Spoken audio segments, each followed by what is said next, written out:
Welcome student. અગાઉના લેક્ચરમાં આપણે સબ્જેક્ટ બિઝનેસ ઇકોનોમિક્સમાં યુનિટ નંબર 4 વ્યાપાર ચક્ર સ્ટાર્ટ કર્યું હતું, જેમાં આપણે વ્યાપાર ચક્રનો ખ્યાલ, વ્યાપાર ચક્રનો અર્થ, વ્યાપાર ચક્રની વ્યાખ્યા આ ટોપિક વિશે અગાઉના લેક્ચરમાં આપણે ચર્ચા કરી હતી. સામાન્ય રીતે વ્યાપાર ચક્ર એટલે શું કહેવાય? તો કે વ્યાપાર ચક્ર એટલે કે અર્થતંત્રમાં વારાફરતી તેજી અને મંદીની પરિસ્થિતિ આવ્યા કરે અને આ પરિસ્થિતિ છે એ સતત અર્થતંત્રમાં ચાલ્યા કરતી હોય તેવી પરિસ્થિતિને વ્યાપાર ચક્ર કહેવાય છે. તો વ્યાપાર ચક્ર છે એના તબક્કાઓ વિશે આજે આપણે જોવાના છીએ. તમારા મટીરિયલમાં તમને વ્યાપાર ચક્રના લક્ષણો અને વ્યાપાર ચક્રના કારણો પણ આપેલા છે, પણ એ તમારા સિલેબસનો ટોપિક નથી. તમારે માત્ર એમ પૂછાય છે કે વ્યાપાર ચક્ર અને વ્યાપાર ચક્રના તબક્કાઓ, આટલું જ તમારા સિલેબસમાં છે.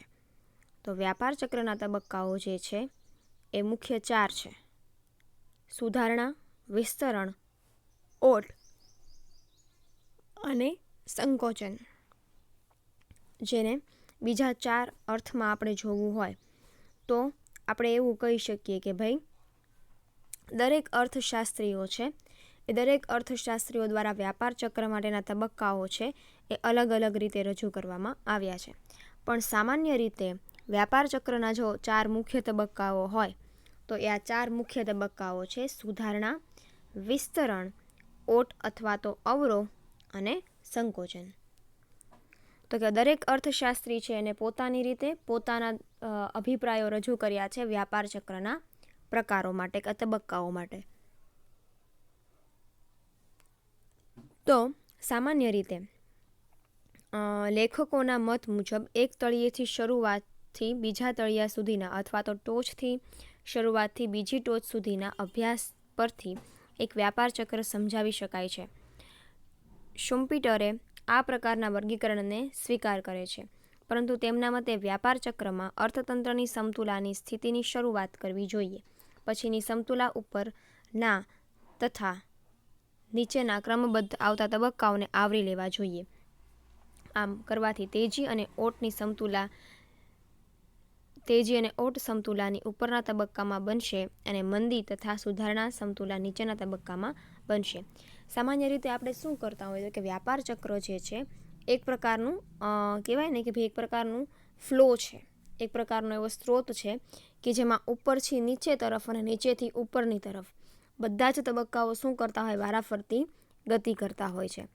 એટલે શુમ્પીટર નામના અર્થશાસ્ત્રી છે એણે સામાન્ય રીતે એવું કીધું છે કે જો વ્યાપાર ચક્રમાં તમારે સમતુલા જોઈતી હોય તો એ માટે પહેલાં તો અર્થતંત્રમાં સમતુલા હોવી જરૂરી છે. એટલે કે અર્થતંત્રમાં જો વારાઘડીએ પરિવર્તન આવશે, વારંવાર પરિવર્તન આવશે તો એની સીધી અસર વ્યાપાર ચક્ર ઉપર થાય.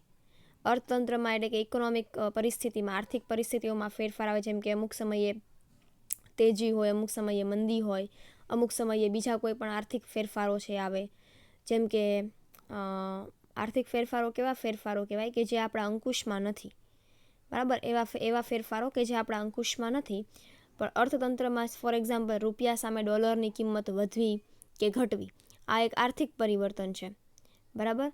પછી વર્ષ 2017ની કે 16ની વાત કરીએ ત્યારે અચાનક આપણે નોટબંધી છે આવી હતી. તો આ બધા ફેરફારો કેવા ફેરફારો છે? આર્થિક ફેરફારો છે.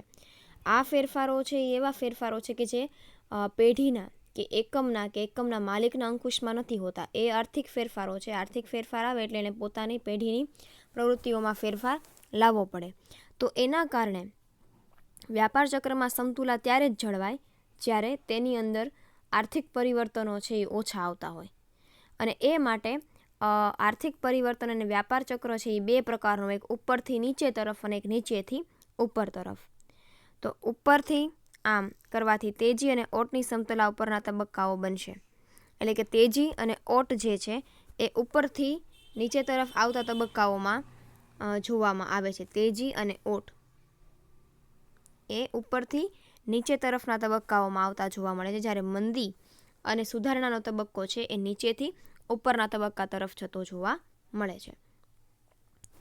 આમ શુમ્પીટરે આપેલી સમજ પ્રમાણે વ્યાપાર ચક્રની શરૂઆત તેજીથી કરીને ઓટ મંદી સુધીની સમજૂતી આપીને સુધારણાના અંત સુધી વિશ્લેષણ કરવાનું રહે. તો શુમ્પીટરે જે આપણને વ્યાપાર ચક્રના તબક્કાઓ આપ્યા છે એ મુખ્યત્વે રીતે ક્યાંથી શરૂ થાય તો કે સૌથી પહેલાં શરૂઆત થાય તેજીથી, પછી ધીમે ધીમે એમાં ઓટ આવશે, ઓટ પછી સાવ મંદી આવશે અને એ મંદીમાંથી સુધારણાનો તબક્કો આવશે. આમ શુમ્પીટરે આપણને વ્યાપાર ચક્ર માટે આ તબક્કાઓ છે એ કીધા છે: તેજી, ઓટ, મંદી અને સુધારણા. અત્યાર સુધી ઉપયોગમાં લીધેલા પારિભાષિક શબ્દોને સમજવા માટે વ્યાપાર ચક્રની આકૃતિ દોરીએ. હવે સૌથી પહેલાં આપણે શું કરવાનું તો કે ભાઈ સૌથી પહેલાં આપણે વ્યાપાર ચક્રની આકૃતિ કેવી હોય એ આપણે જોવાનું છે. આકૃતિના આધારે તમને વધારે ક્લિયર થશે. તો જુઓ, વ્યાપાર ચક્ર જે છે એની આકૃતિ છે એ કંઈક આવી હોય છે, બરાબર. હવે જે તમને સૌથી પહેલાં તમને જે આ આડી લીટી દેખાય છે એ તમારા ધંધાની અત્યારની પરિસ્થિતિ છે, બરાબર. એટલે શું કહે છે? વ્યાપારી પ્રવૃત્તિઓ, સમતુલાની સપાટી. આ એક એવી સપાટી છે કે જ્યાં પેઢીને નુકસાન પણ નથી જતું અને પેઢીને નફો પણ નથી થતો. એક પ્રકારે પેઢીનું સમતુલાની પરિસ્થિતિ છે. જે આડી લીટી છે એ પેઢી જે કાંઈ પણ પ્રવૃત્તિઓ કરે છે એ પ્રવૃત્તિઓમાં પેઢીની સમતુલા છે. એટલે કે આ સપાટી છે એ એવી સપાટી છે કે જ્યાં પેઢીને પોતાના ઉત્પાદનમાંથી એટલી બધી ખોટ પણ નથી જતી અને એમને પૂરતા પ્રમાણમાં નફો પણ નથી થતો. એટલે કે ઇક્વલ છે, જેટલું ઉત્પાદન થાય છે એની સામે એનો ખર્ચ કવર થાય એટલી એને ઇન્કમ થાય છે. તો આ પ્રકારની જે વ્યાપારી પ્રવૃત્તિ છે એમાં આડી સપાટી જે આપણને આપેલી છે એ કોઈ પણ એક પેઢી છે જેની સમતુલાની સપાટી છે. સૌથી પહેલાં આપણે શરૂઆત કરીએ તળિયેથી. એટલે કે તળિયે એટલે કે શરૂઆતમાં જ્યારે પેઢી સાવ નવી હોય અને પોતાનું કામ હજી સ્ટાર્ટ જ કર્યું હોય ત્યારે એનું સપાટી કેવી હોય? એકદમ તળિયે હોય. ત્યાંથી એ શું કરશે? ધીમે ધીમે તેજી તરફ છે ગતિ કરશે. એટલે કે શરૂઆતમાં કોઈ પણ પેઢી બજારમાં આવે ત્યારે સીધી પોતાની વસ્તુનું વેચાણ છે વધતું નથી. દરેક પેઢી જ્યારે પોતાના કંપની હોય, નાની અમથી હોય, મોટી હોય કે સામાન્ય એવી દુકાન હોય તો પણ જ્યારે એ પોતાની ધંધાકીય પ્રવૃત્તિ શરૂ કરે છે ત્યારે એને શરૂઆતના તબક્કામાં ક્યારેય નફો થતો નથી. પ્રવૃત્તિને નફા તરફ લઈ જવા માટે ઘણો સમય લાગે છે. એટલે શરૂઆતનો જે તબક્કો છે એ તળિયાનો તબક્કો છે અને તળિયાનો તબક્કો એવો તબક્કો છે જ્યાં પેઢી હજી બજારમાં નવી છે, એને પોતાની છાપ, પોતાની ઇમેજ ઊભી કરતાં વાર લાગશે. એટલે આ જે સમતુલાની સપાટી છે એના કરતાં નીચે તરફનો જે ઢાળ છે એ એવું દર્શાવે છે કે પેઢી હજી બજારમાં નવી છે, એટલે કે એને પેઢીને પોતાનું સ્થાન બજારમાં પોતાનું સ્થાન બનાવતા સમય લાગે છે. એ પોતાનું સ્થાન બનાવે છે. ધીમે ધીમે પેઢી છે એની વસ્તુ વિશે લોકોને જાણકારી વધે છે, લોકો વસ્તુ ખરીદે છે, વેચાણ વધે છે, ઉત્પાદન વધે છે અને પેઢીને નફો થાય છે. એટલે કે પેઢી એના પછીનો જે તબક્કો આવે છે, જે વ્યાપાર ચક્રનો પહેલો તબક્કો છે એ છે તેજી અથવા તો વિસ્તરણ. પેઢીને શરૂઆતમાં ધીમે ધીમે પોતાની માર્કેટિંગ કરશે, વસ્તુનું માર્કેટિંગ કરશે, લોકો છે એ વસ્તુને ઓળખશે, લોકોને વસ્તુ ગમશે, લોકો ખરીદશે. એટલે ધીમે ધીમે પેઢી છે એ કયા તબક્કા તરફ આગળ વધશે તો કે ભાઈ તેજીના તબક્કા તરફ આગળ વધશે. બીજા અર્થમાં એને વિસ્તરણ કહેવાય. હવે જેમ પેઢી છે તેજીના તબક્કામાં આવે છે, વિસ્તરણના તબક્કામાં આવે છે, એમ ધીમે ધીમે એનું ઉત્પાદન વધે છે. ઉત્પાદન વધવાથી વેચાણ વધે છે, વેચાણ વધે છે એના કારણે કંપનીને વધુને વધુ નફો થાય છે. એટલે એક પરિસ્થિતિ એવી આવશે કે જ્યાં પેઢી એકદમ ટોચ લેવલ ઉપર કામ કરતી હશે. તેજીમાંથી એ કયા લેવલ ઉપર આવે છે? ટોપ લેવલ ઉપર આવે છે, બરાબર. પછી ધીમે ગ્રાહકોને બજારમાં છે એ વસ્તુ હોય એના કરતાં અત્યારે જે કોઈ પણ વસ્તુ કે જે કોઈ પણ પેઢીની વસ્તુઓ ટોચ પર છે એની હરીફાઈમાં જ્યારે બીજા બધા એકમો બજારમાં એન્ટર થાય, બજારમાં આવે એટલે શું થાય તો કે હરીફાઈ વધે.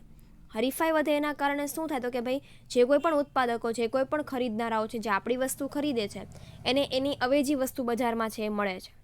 કદાચ એવું બને કે અવેજી વસ્તુ છે આપણી વસ્તુ કરતાં સસ્તી હોય અથવા તો કોઈ અન્ય કારણોસર ઉત્પાદકની જે કોઈ પણ વસ્તુનું ઉત્પાદન એ કરે છે એને ખરીદનારો દ્વારા જે એ વસ્તુ ખરીદાય છે એ ખરીદનારા શું કરશે તો કે એની અવેજી વસ્તુ તરફ પોતાની માંગ છે વધારે છે.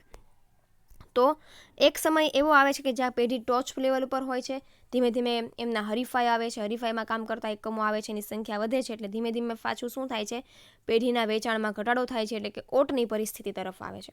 જે ટોચ લેવલની પરિસ્થિતિ હતી એમાંથી ધીમે ધીમે ઘટાડો થાય. શું કામ? તો કે હરીફાઈમાં બીજા ઘણા બધા એકમો છે જે આપણી કરતાં સારી વસ્તુ આપે છે અને ગ્રાહકો આપણી વસ્તુને મૂકીને એ વસ્તુ ખરીદે પણ છે. તો ત્યારે એવો તબક્કો આવે છે કે જ્યાં પેઢીને શું થાય છે, ઓટ તરફ આવે છે. ધીમે ધીમે એ નીચેની તરફ એનું વેચાણ છે એ ઘટતું જાય છે. એક સમય એવો પણ આવશે કે ઓટમાંથી પેઢી છે મંદીનો પણ સામનો કરશે. મંદી એટલે કે શું? તો કે ભાઈ પોતાનું ઉત્પાદન થાય છે એના કરતાં એને ખર્ચ પણ વધી જતો હોય, બરાબર? એ ખર્ચ પણ વધી જતો હોય તો પણ પેઢીને શું થાય છે, ખોટ જાય છે. મંદીનો સમય એક આવી જાય છે કે જ્યારે પેઢીનું વેચાણ છે એ ઘટી જાય છે, ઉત્પાદન ઘટાડવું પડે છે, નફો નથી પૂરતા પ્રમાણમાં મળતો, એવા પ્રકારની સ્થિતિ પણ આવે છે જેને સંકોચન કહેવાય છે.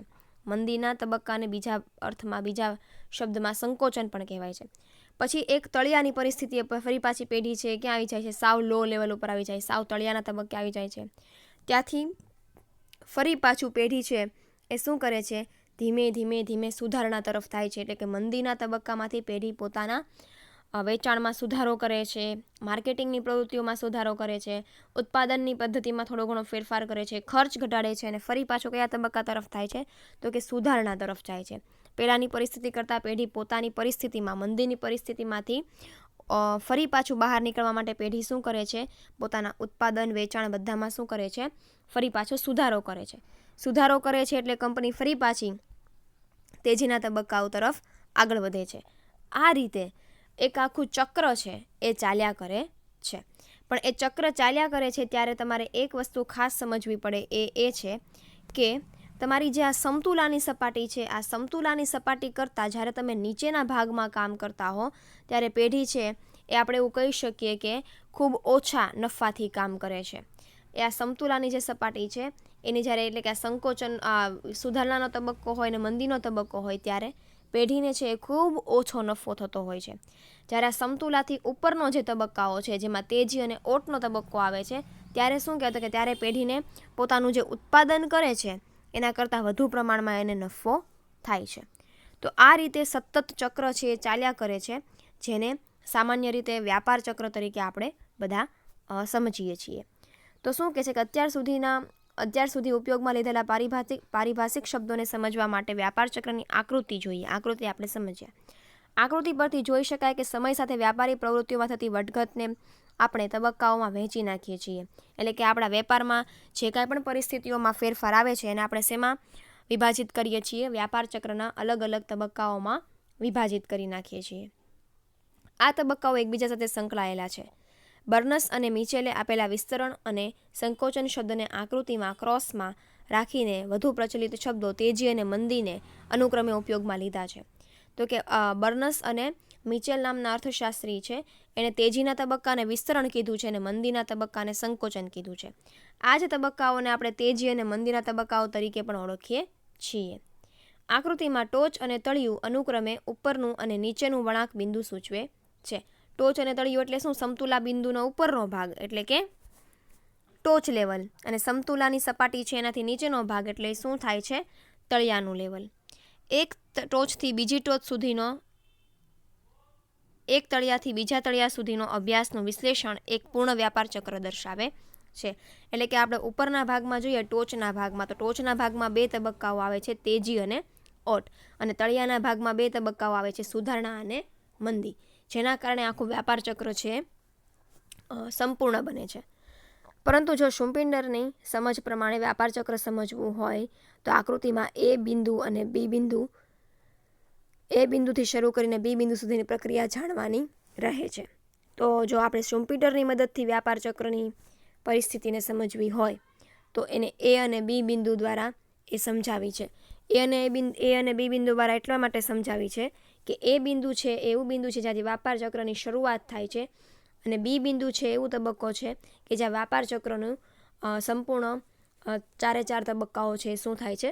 પૂરા થાય છે.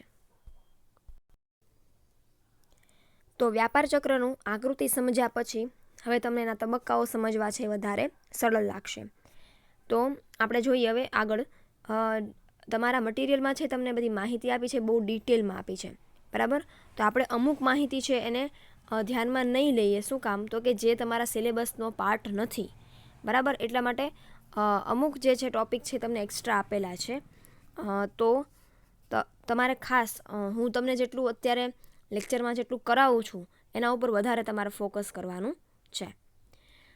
વ્યાપાર ચક્રને સમજવા માટે ક્યાંથી તેની શરૂઆત કરવી જોઈએ એ ચર્ચા કરતાંય વધુ વિવાદાસ્પદ ચર્ચા વ્યાપાર ચક્રને પેદા કરતા પરિબળો વિશે જોવા મળે છે. વિવિધ અર્થવ્યવસ્થાઓમાં સર્જાતા વ્યાપાર ચક્રની સમજ આપવા માટે કોઈ એક જ પાસાને સ્વીકારી શકાય નહીં. ઘણી વખત એમ પણ બને કે કોઈ એક જ વ્યાપાર ચક્ર પાછળ ઘણા પાસા અને પ્રસંગો જવાબદાર હોય છે. માટે હેબરલર કહે છે કે normally a complex phenomenon such as the business cycle is caused and conditioned by the large number of factors and circumstances. વ્યાપાર ચક્ર પેદા કરતા વિવિધ પરિબળોનું વિવિધ દૃષ્ટિકોણથી વર્ગીકરણ કરવાના પ્રયત્ન કરવામાં આવ્યા છે.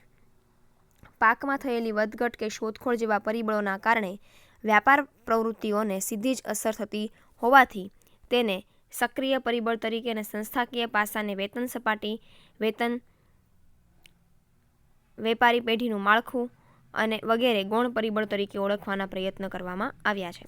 તો કે અર્થતંત્રમાં જે કાંઈ પણ ફેરફારો આવે છે એ ફેરફારોની સાથે તમારે વ્યાપાર ચક્રના પ્રસંગોને અને વ્યાપાર ચક્રના તબક્કાઓમાં આવતા ફેરફારને વધારે સમજવા પડે.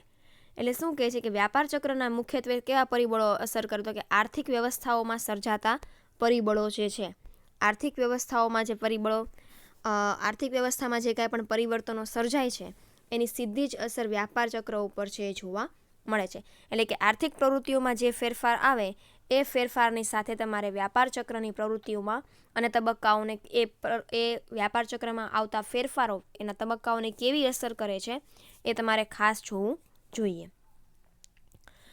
સાથે સાથે વ્યાપાર ચક્રના ઘણા બધા એવા પરિબળો છે કે જે ઘણી બધી અર્થતંત્રના એવા પરિબળો છે કે જે આપણા વ્યાપાર ચક્રને અસર કરે છે.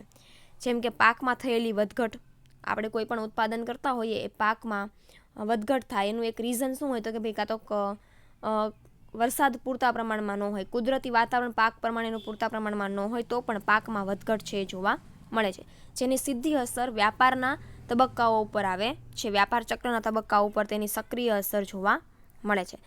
સાથે સાથે પેઢીનું માળખું ફરતું હોય, પેઢીનું કાર્ય ફરતું હોય, પેઢીનું સ્ટ્રક્ચર ફરતું હોય તો એની પણ સીધી અસર છે વ્યાપાર ચક્ર ઉપર જોવા મળે છે. ઘણા અર્થશાસ્ત્રીઓએ નિયંત્રણ કરી શકાય, દાખલા તરીકે વેપારી પેઢીનું માળખું અને નિયંત્રણ કરી ન શકાય, દાખલા તરીકે હવામાનથી થતા પાક પર અસર, એવી સમજૂતી સાથે પરિબળની આર્થિક અને બિનઆર્થિક એમ બે ભાગમાં વહેંચવાના પ્રયાસો કર્યા છે. એટલે કે અમુક પરિબળો એવા છે જે અર્થતંત્રમાં કે અર્થશાસ્ત્રી કે ધંધાની પેઢીના માલિકના અંકુશમાં હોય. જેમ કે વ્યાપારી પેઢીનું માળખું છે એમાં ફેરફાર લાવવો એ પેઢીના અંકુશમાં છે, જ્યારે હવામાનમાં કે કુદરતી વાતાવરણમાં ફેરફાર લાવવો એ પેઢીના અંકુશમાં હોતું નથી. એટલે આ રીતે જોવા જઈએ તો વ્યાપાર ચક્રને અસર કરતા પરિબળો છે એ મુખ્યત્વે બે છે, એક આર્થિક અને બિનઆર્થિક. અર્થવ્યવસ્થાની અંદરના પરિબળો જેવા કે સાધનોની માંગ, બચત વૃત્તિમાં થયેલા ફેરફારો આર્થિક પરિબળ તરીકે, યુદ્ધ, હવામાનને કારણે થયેલા ફેરફારો બિનઆર્થિક પરિબળ તરીકે દર્શાવવામાં આવે છે. પરંતુ આ પ્રકારના તમામ વર્ગીકરણો જોઈએ તેટલા વ્યવહારુ અને સચોટ હોતા નથી. કેટલીક વાર વર્ગીકરણ કરવામાં અર્થશાસ્ત્રીઓની માન્યતાઓ કામ કરતી હોય છે અને તેઓ સ્થળ અને સમય પ્રમાણે બદલાય છે. આપણે બાહ્ય પરિબળો અને આંતરિક પરિબળો વચ્ચે તફાવત પાડતું વિશ્લેષણ જોઈએ. યુદ્ધ, હવામાનથી થતી પાકોની વધઘટ, શોધખોળ ઇત્યાદિ અર્થતંત્રની બહાર સર્જાતા પરિબળો છે કે જેઓ અર્થવ્યવસ્થાના આંતરિક પાસાઓને અસર પહોંચાડી શકે છે. આનાથી ઉલટું, માંગમાં થયેલા ફેરફારથી, ઉત્પાદનમાં થયેલા ફેરફારથી, વપરાશી વસ્તુઓના વધારાના યંત્રો માટેની માંગમાં થતો વધારો વગેરે અર્થતંત્રની અંદર જ સર્જાતા પરિબળો છે. ફિક્સન અને ટિમ્બરજન એવા અર્થશાસ્ત્રીઓએ બાહ્ય પરિબળોને કારણભૂત ગણી છે, જ્યારે મિચેલ જેવા અર્થશાસ્ત્રીઓ આંતરિક પરિબળો દ્વારા વ્યાપાર ચક્રની સમજૂતી આપે છે. જેમ આર્થિક અને બિનઆર્થિક એમ બે પરિબળો જે છે જેના કારણે તેની સીધી અસર વ્યાપાર ચક્ર ઉપર થાય છે, એવી જ રીતે આંતરિક અને અર્થવ્યવસ્થાના જે બધા પરિબળો છે જેમ કે બચત અને માંગમાં જે ફેરફાર છે તો એ આર્થિક ફેરફાર છે કે જેમાં જે માત્ર આપણી પેઢીની અંદરની બાબતો સાથે જોડાયેલું છે અને અંદરની બાબતોને જ અસર કરે છે. જ્યારે યુદ્ધ અને હવામાન છે કે કુદરતી આપત્તિઓ છે, એ બધા પરિબળો કેવા પરિબળો છે? બિન આર્થિક પરિબળો છે, જે પણ આપણા વ્યાપાર ચક્રને અસર કરે છે, વ્યાપાર ચક્રના તબક્કાને અસર કરે છે. જો આપણે આ બિન આર્થિક અને આર્થિક પરિબળોને વર્ગીકરણને વધારે સમજવા જઈએ તો આ વર્ગીકરણ છે એ અર્થશાસ્ત્રીઓની માન્યતા ઉપર 100% સચોટ નથી. આર્થિક અને બિનઆર્થિક પરિબળો છે એ વ્યાપાર ચક્ર માટે 100% સચોટ માહિતી આપતા નથી. પણ બાહ્ય પરિબળો અને આંતરિક પરિબળો છે એના કારણે અર્થતંત્રમાં ઘણા બધા વ્યાપાર ચક્રને આ પરિબળો છે એ વધારે અસર કરે છે. જેમ કે બાહ્ય પરિબળો કેવા પરિબળો છે? દાખલા તરીકે બાહ્ય પરિબળો એટલે એવા પરિબળો કે જે પેઢીના કે એકમના કોઈ અંકુશમાં હોતા નથી. એવા દરેક પરિબળો છે એ બાહ્ય પરિબળો કહેવાય. જેમ કે યુદ્ધની પરિસ્થિતિ તો કંઈ પેઢીના અંકુશમાં હોય નહીં. હવામાનમાં થતા ફેરફારો છે, શોધખોળ છે, અર્થવ્યવસ્થા છે, એમાં કોઈ પણ અચાનક ફેરફાર આવે તો આ બધા પરિબળો છે એ કેવા પરિબળો છે? બાહ્ય પરિબળો છે, જેનો પેઢી ઉપર અસર થાય જ છે. પણ પેઢીને એની સાથે પોતાના આંતરિક માળખામાં ફેરફાર લાવવા પડે. બાહ્ય પરિબળમાં ફેરફાર આવે એટલે પેઢીએ પોતાની આર્થિક વ્યવસ્થા, પોતાના માળખાની અંદર પેઢીના માલિકે પોતાના ધંધામાં ફેરફાર કરવા પડે બાહ્ય પરિબળમાં ફેરફાર આવવાથી. જ્યારે આંતરિક પરિબળો એવા પરિબળો છે જેમ કે માંગ વધે, ઉત્પાદન વધે તો ઉત્પાદનના સાધનો છે એ તમારે વધુ લાવવા પડે. એ બધા ફેરફારો કેવા ફેરફારો છે? આંતરિક પરિબળો છે કે જેમાં તમે તમારી રીતે પેઢીના એકમ, પેઢીનો માલિક જે છે એ પોતાની રીતે છે એ ફેરફાર છે એ કરી શકે છે. આમ વ્યાપાર ચક્રને મુખ્યત્વે આંતરિક અને બાહ્ય આ બે પરિબળો છે એ ખૂબ અસર કરે છે. તો હવે આપણે જોવાના છીએ એ છે વ્યાપાર ચક્રના તબક્કાઓ, જે આપણે નેક્સ્ટ લેક્ચરમાં જોઈશું. Thank you.